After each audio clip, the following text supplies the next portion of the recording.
Hello दोस्तों, स्वागत है हमारे अपने यूट्यूब चैनल पर। तो आज से हम पॉलीटेक्निक का पहला चैप्टर स्टार्ट करने जा रहे हैं। जैसा कि मैंने आपको पहली वीडियो में बताया था कि इस चैनल पर हम पॉलीटेक्निक एंट्रेंस एग्ज़ाम की तैयारी करा रहे हैं, जिसमें मैंने पहली वीडियो में आपको सिलेबस के बारे में बताया था कि जो आपका इलेक्ट्रिकल वालों के लिए हम तैयारी करा रहे हैं, जो 12th करके ITI करके इलेक्ट्रिकल से पॉलीटेक्निक करना चाहते हैं, जो एंट्रेंस एग्ज़ाम दे रहे हैं गवर्नमेंट कॉलेज पाने के लिए, उनको तो 60% सिलेबस है वो उनका टेक्निकल ब्रांच से पूछा जाएगा। जैसे कि इलेक्ट्रिकल है तो बच्चों ने ब्रांच चॉइस करी है, फॉर्म भरते हुए इलेक्ट्रिकल का उनका 60% सिलेबस पूछा जाएगा। तो उसी में से हम आज पहला चैप्टर स्टार्ट करने जा रहे हैं। सिलेबस की वीडियो मैं पहले ही बता चुका हूँ, आप सिलेबस की वीडियो जाके जुल देखिए। तो सबसे पहले आज हम सबसे पहला चैप्टर स्टार्ट करने जा रहे हैं। चैप्टर का नाम है बेसिक इलेक्ट्रिसिटी, और इसे हम हिंदी में बोलते हैं प्रारंभिक विद्युत। ऐसी हमारी लगातार क्लासेस आएंगी। अब क्लासेस टाइम से लिए और आपकी अच्छी से अच्छी रैंक और अच्छे से अच्छे नंबर जरूर लाएंगे। तो सब हम अब पढ़ाना स्टार्ट करते हैं। सबसे पहले हम बात करते हैं कि विद्युत की प्रकृति और इसके मौलिक नियम की, nature of electricity and fundamental law, कि इलेक्ट्रिसिटी कितने प्रकार की होती है और कितने इसकी प्रकृति क्या है इलेक्ट्रिसिटी, और इसके मौलिक नियम के बारे में हम बात करेंगे। जैसे कि हम बात करते हैं टाइप ऑफ इलेक्ट्रिसिटी, विद्युत के प्रकार की। विद्युत कितने प्रकार की है, तो सबसे पहले हम बात करते हैं कि विद्युत जो इलेक्ट्रिसिटी है वो आपकी दो प्रकार की होती है, स्टैटिक इलेक्ट्रिसिटी और डायनेमिक इलेक्ट्रिसिटी। स्टैटिक इलेक्ट्रिसिटी को हम हिंदी में बोलते हैं स्थिर वैद्युत, और जो डायनेमिक इलेक्ट्रिसिटी होती है इसको हम बोलते हैं गतिशील वैद्युत। स्थिर वैद्युत जो होती है वो हमारी एक स्थान से दूसरे स्थान तक नहीं जा सकती। जो हमारी स्थिर वैद्युत होती है वो हमारी एक स्थान से दूसरे स्थान तक नहीं जा सकती।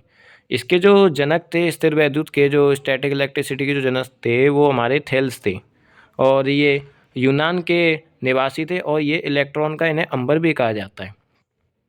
बात करते हैं जो स्टैटिक इलेक्ट्रिसिटी है, जो स्थिर वैद्युत है, इसका थोड़ा सा हम एग्जांपल देख लेते हैं। कि जैसे कि आप सिल्क को कपड़े से रगड़ते हैं तो वह कागज़ के टुकड़े को अपनी तरफ आकर्षित कर लेता है, और सिल्क पर धनात्मक आ जाता है और कपड़े पर ऋणात्मक आ जाता है। जैसे कि आप अगर कोई पाइप लेंगे और आप उसको कपड़े से रगड़ेंगे, फिर आप उसे छोटे छोटे कागज़ के पास ले जाएंगे, तो वो कागज़ को अपनी तरफ आकर्षण कर लेगा।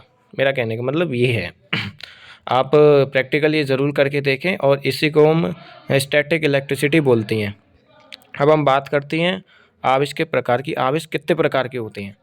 मोस्टली हमारे आवेश दो प्रकार के होते हैं, धनात्मक और ऋणात्मक। जो हमारा धनात्मक आवेश होता है, जो दो धनात्मक आवेश होते हैं वो एक दूसरे को प्रतिकर्षण करते हैं, चाहे दो धनात्मक हो चाहे दो ऋणात्मक हो। पर दो अलग अलग आवेश एक दूसरे को हमेशा आकर्षण करते हैं, एक दूसरे को अपनी तरफ खींचते हैं। और जो एक जैसे समान चिन्ह के जो दो आवेश हैं वो एक दूसरे को अलग करेंगे, एक दूसरे से दूर भागेंगे। पर जो समान चिन्ह, जो अलग अलग चिन्ह के जो आवेश होंगे वो एक दूसरे की ओर आकर्षण होंगे, जो अलग अलग चिन्ह के होंगे। बात करते हैं आवेश बात करते हैं आवेश किसी भी पदार्थ का वह गुण है जिसके कारण पदार्थ में विद्युत एवं चुंबकीय उत्पन्न हो महसूस किया जा सकता है। जो आवेश वो होता है जिसके कारण हम चुंबकीय उत्पन्न कर सकते हैं और महसूस भी कर सकते हैं। आवेश का स्थानांतरण किया जा सकता है, और आवेश का जो मात्रक होता है वो कूलाम होता है। जैसे कि आपको यहाँ तक मैंने पढ़ा दिया है। और इसके जो आवेश के वो हैं वो बेंजामिन फ्रैंकलिन हैं। धन आवेश तथा ऋण आवेश में इन्होंने ही पता लगाया था। अब बात करते हैं हम डायनेमिक इलेक्ट्रिसिटी की। जो हमारी डायनेमिक इलेक्ट्रिसिटी होती है वो हमारी हिंदी में इसको हम गतिशील विद्युत कहते हैं। इसको हम हिंदी में गतिशील विद्युत कहते हैं। वैसे ये एक स्थान से दूसरे स्थान तक जा सकती है। ये स्टैटिक इलेक्ट्रिसिटी से अलग होती है, ये एक स्थान से दूसरे स्थान तक जा सकती है। पर जो हमारी स्टैटिक इलेक्ट्रिसिटी होती है, जो स्थिर वैद्युत होती है, वो एक स्थान से दूसरे स्थान तक नहीं जा सकती। पर जो डायनेमिक इलेक्ट्रिसिटी होती है वो एक स्थान से दूसरे स्थान तक जा सकती है। इस तरह इलेक्ट्रिसिटी से हाई वोल्टेज जनरेट किया जा सकता है। ज़्यादा से ज़्यादा हम 11,000 किलो वोल्ट पैदा कर सकते हैं डायनामिक इलेक्ट्रिसिटी। अब बात करते हैं डायनामिक इलेक्ट्रिसिटी कितने प्रकार की होती है। Dynamic electricity and effect of electricity. यानी हम बात करते हैं कितने प्रकार की होती है। पहली होती है हमारी मैग्नेटिक इफेक्ट, जिसको हम हिंदी में बोलते हैं चुंबकीय प्रभाव, जिसमें आता है हमारा जनरेटर और मोटर। यानी मैग्नेटिक फील्ड में हमारी दो प्रकार की आती है, एक जनरेटर भी आती है, एक मोटर भी आती है।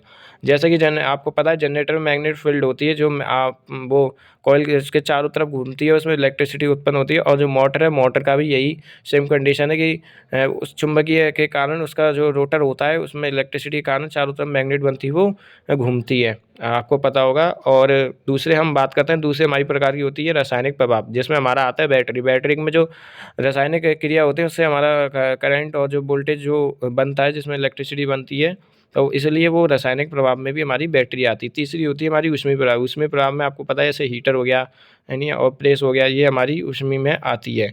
और चौथी होती है हमारी प्रकाशीय प्रभाव, इसमें हमारा बल्ब यानी आता है। और पाँचवीं होती है हमारी एक्सरे, ये हमारी एक्सरे होती है। अब बात करते हैं हम इलेक्ट्रॉन थ्योरी की। इलेक्ट्रॉन थ्योरी के बारे में हम नेक्स्ट वीडियो में बात करेंगे।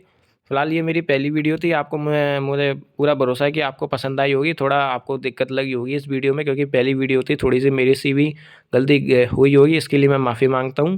धीरे धीरे करके थोड़ा आपको इम्प्रूवमेंट वीडियो में देखने मिलेगा। बस आप वीडियो को देखते रहिए, शेयर करते रहिए और सब्सक्राइब और लाइक करते रहिए।